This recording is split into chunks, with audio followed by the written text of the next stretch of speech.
Welcome to Health Matters on Samarama TV. Today, we are here once again to talk about health issues.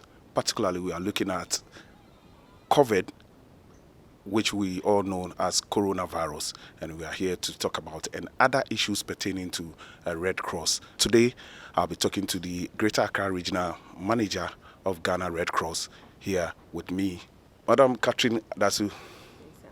How are you doing? I'm doing very well. Oh, okay. Oh, and how is Red Cross? Oh, Red Cross, we are well. Red Cross is a humanitarian organization passed by an act of parliament at 10 of 1958. Every country that have independence is supposed to have Red Cross. So whilst we have our independence in the 50s, the Parliament of Ghana passed the Red Cross, which is a UN.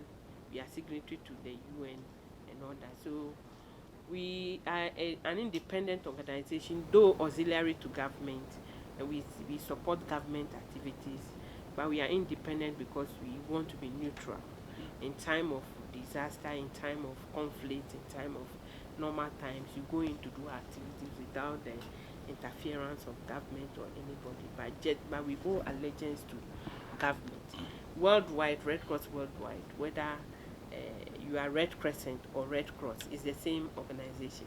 Some people are comfortable with the cross, some people are comfortable with the crescent. So we have the Red Crescent and we have the Red Cross. So Ghana, we chose the cross, and so we are Ghana Red Cross Society, passed by an act of parliament at 10 of 1958, which has given us the mandate to do health delivery, to educate people in first aid and all that. So our activities are not just about the stadium that you see our people there, but it transcends beyond community individuals. We support people when there's disaster and all that, and we respond to disaster as well. And we have a whole department responsible for first aid. First aid is what we do. That is when you see somebody at the stadium, Independence Square, when we are having 6 months, you see the Red Cross there. And we do a lot of education when it comes to health promotion. Like COVID, you see our Red Cross volunteers on the field. So we train them to have the capacity and the skills to communicate risk to people, to be able to live with disease or to be able to prevent the disease from occurring. So we do a lot of health education, and we do a lot of health prevention activities as well. So like we are promoting hand washing today, because today is Global Hand Washing Day. We are promoting hand washing everywhere across the country, not only in Greater Accra.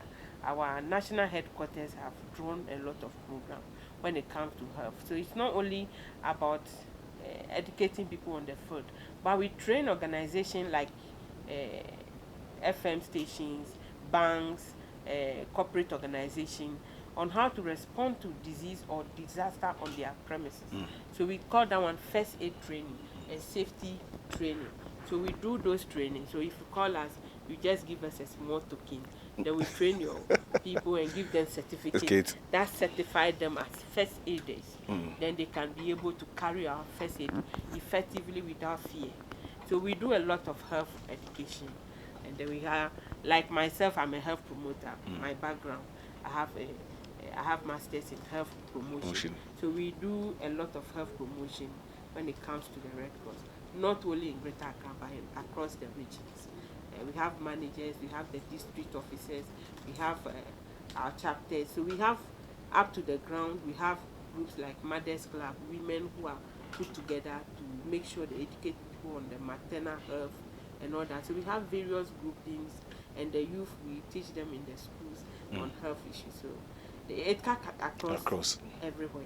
Okay. We go. Today happens to be Global Hand Washing Day. I don't know what your activities is all about, but are we taking hand washing seriously? Because when COVID came, we all taking these things more seriously, hand washing and other things. But just about 2 months ago, or 2 months now, people are not taking hand washing and feel the COVID-19 is something that is no more with us. What can you say to that? Thank you for that question. Are we taking hand washing serious? Partly yes, partly no. When I say partly yes, well, yes, when there's an outbreak, you see all of us running around to wash our hands. Immediately we saw that everything is becoming normal, then we will go back to our normal, our usual lifestyle. Nothing matters. That is a challenge when it comes to Ghana and most African countries. So today being Global Hand Washing Day, we are doing a lot of advocacy because you can't force somebody to go and wash his hands. So our part is to advocate. That is why we are at the radio stations advocating for hand washing beyond COVID. So we want to reimagine hand washing beyond COVID. We want to see government making hand washing strategies as part of our development. We want to see organizations like radio stations, banks, and other things incorporating hand washing into their daily activity. That is part of the advocacy we are doing. That beyond this COVID, next year, if you are drawing your budget, make sure you input something on the hand washing. How you make sure it's part of your organization, such that the person who walks in knows that the first thing I have to do before I enter the premises is hand washing. How do we facilitate this as an organization? It's very, very important. So our part is to advocate, and then we are also looking for strategic partnerships to educate people. There are communities that may not have radio, that may not have TV to watch whatever we are educating on TV. We need to reach out to them and teach them.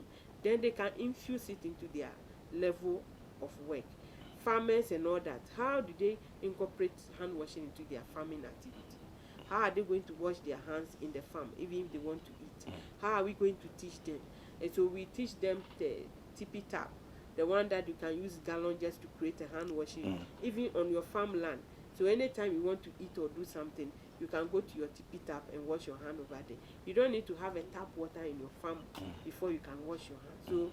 So this day we are trying to advocacy going forward to next year, to advocate for organizations to make sure that everybody incorporates hand washing as part of their budget, as part of their activities, as part of whatever. And then we are also seeking for strategic partners to make sure that we reach out to people who cannot hear us every day, who cannot even create it. We go and teach them how to do it, because I'm sure the gallons around, they can use it, which they don't need to go and buy and all that. But you talk about farmers. What about drivers, lorry stations, and other places? It's one of the things that we get where people hold is it the doors, the handles of the vehicle, and other things. It's something. So I don't know how you are going to handle that. I bet you during COVID, we have had encounter with our drivers, and sometimes it is annoying. Sometimes it is worrying. It is disheartening. You go and educate it, the next day you go and say, "Abandoning as someone said, government has given you money. That is why you are here pushing us left and right." And the way they talk sometimes, unless they see the policeman coming to arrest them, then you see that hand washing that is there. It's even available at the lorry station. Yeah. We educate them. After you have your sanitizer in the car, after you handle the money, especially the mate, you sanitize your hand before and then after. But during the COVID, they were doing it. When the lifting of the restrictions, they were easing it. All the protocols are now broken. All the protocols are now broken. The moment you talk, anyhow, the disease is gone. So it is about some of the churches are not even, the mosques are not even having these Veronica buckets at the premises. So what I would advocate from Red Cross level is that we need a bit of enforcement. Will you call for special enactment of law? The airline that was passed during COVID, that if you don't wear your face mask, you can be arrested and jailed. The law is already there. So now we need to. Partly it is incorporated into it, because it's part of the safety protocol that were sent to Parliament. So if we are not adhering to it, maybe basically what we have to do is that we make sure that our school curriculum, every other things that we do, we make sure that we infuse it into everything.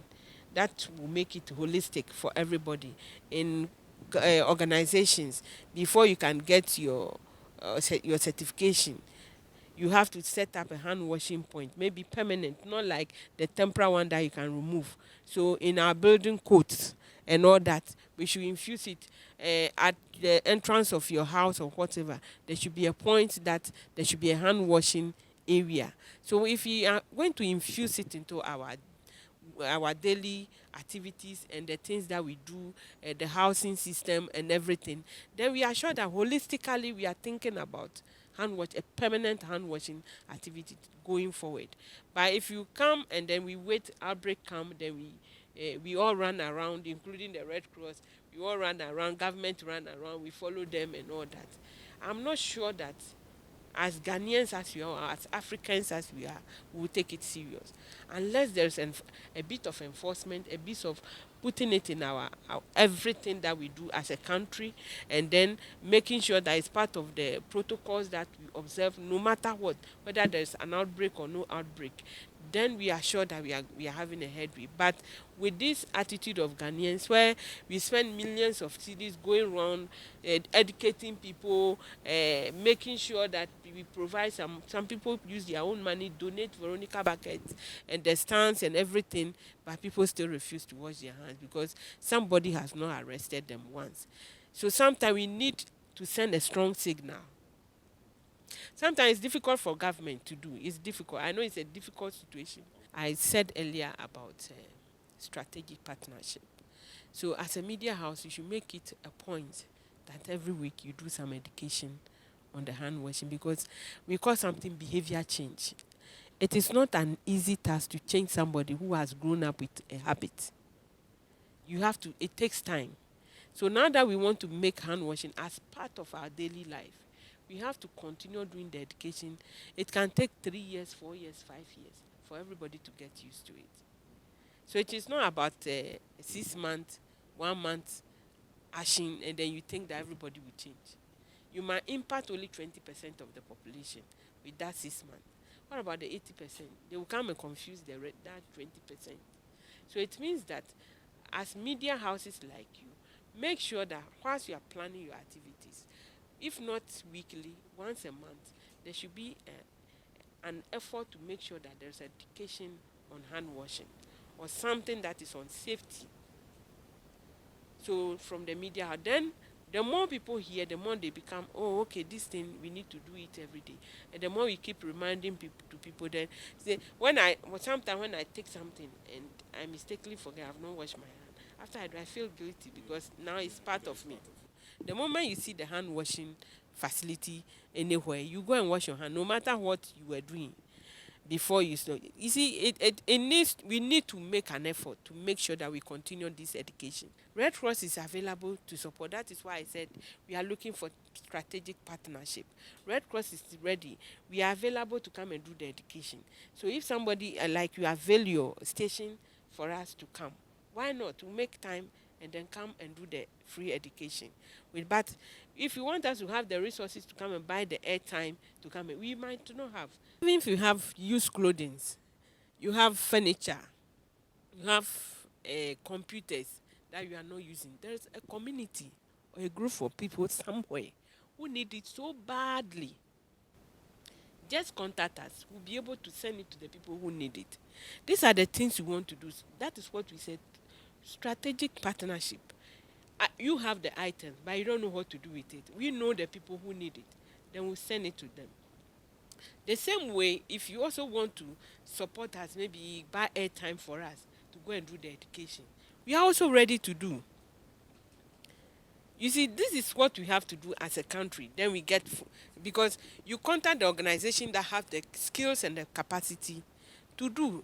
But don't say that some people, they have the money, they want to go and do everything themselves. In the nutshell, they are not able to impact. Some people think that COVID can only affect rich people. Yes. The rich, you see, because when a person who is well known died, it's announced in the media. So they think that they have not heard any poor man dying. So they think it's only the rich people who are dying. People have this mindset. What we want to say to demystify this action that the COVID is not there. a whole US president had it the other time, has to be quarantined. He has to work from his house and all that. Why can't we also see if the disease is not there? How can a whole US president be quarantined or be isolated in his own area and was having treatment? A whole president, our president, Nana Akufo-Addo, was isolated for 14 days because somebody close to him had the virus. So it means that if the disease is not there, I don't think a president will go and isolate himself for fun or what. It is there. Let's look at this man. Sir John died of COVID at Kolebu. We are impartial. We are neutral in everything. We are one universal organization. So it doesn't matter where you are, whether you are in American Red Cross, Ghana Red Cross, we are the same everywhere. So these are some of the things you should look at. We are out there educating people, protecting ourselves, doing everything. What do you think that a whole Red Cross will go and partner with some people to come and donate Veronica buckets to mosques, to markets, to places like hospitals to make sure that they are safe? It is because the disease is there. Never try, because your system is different from my system. You might have it and your system must overpower it. But you who have a health underlying condition like hypertension, asthma, respiratory, upper respiratory issues, when it gets you, you might be quarantined, you might not be able to come back home. So the disease is there. We want to beg everybody. Forget about what people are telling you. Go and drink apatechi. Go and do this. Please, all the concussions. If you have the signs, all we are begging you to do is call the line 112. And then they will attend to you. They will tell you what to do. They will guide you. Don't be afraid. When you call you, it's between you and them. They will never tell anybody that you have COVID. It's important that we all understand that if I am safe, you are safe. If you are using your mask, it means you are 45% safe. If I also use my mask, I am 45%. So to the 90. So the 10% is maybe the risk behaviors that you yourself you engage in, touching things, not washing your hands, then you come and infect yourself. So we want to beg everybody that the disease is real. It's real. Currently, some other countries are getting upsurge again. Though they were able to overcome it, now they are getting more cases. We don't want Ghana to go back to that level, where we'll be scared, they will lock the whole country or the whole region down, we cannot travel anywhere and all that. It gets people worried. I stayed at home for just 2 days before we started our field work. During the lockdown, we were on the field. We were at risk because we need to come and educate. So the more you put us at risk, it means you want us to die. The frontline workers, even those who bury the dead body, do you know the risk we are exposing them to? They also have families. We all have family. We all want to be fine. So if you do your part, I do my part, then we are all safe. But COVID, I tell you, is real. It is not like somebody just plan it and bring it like some people are still thinking in their head. Stop deceiving yourself and then make sure that you protect your family and protect yourself.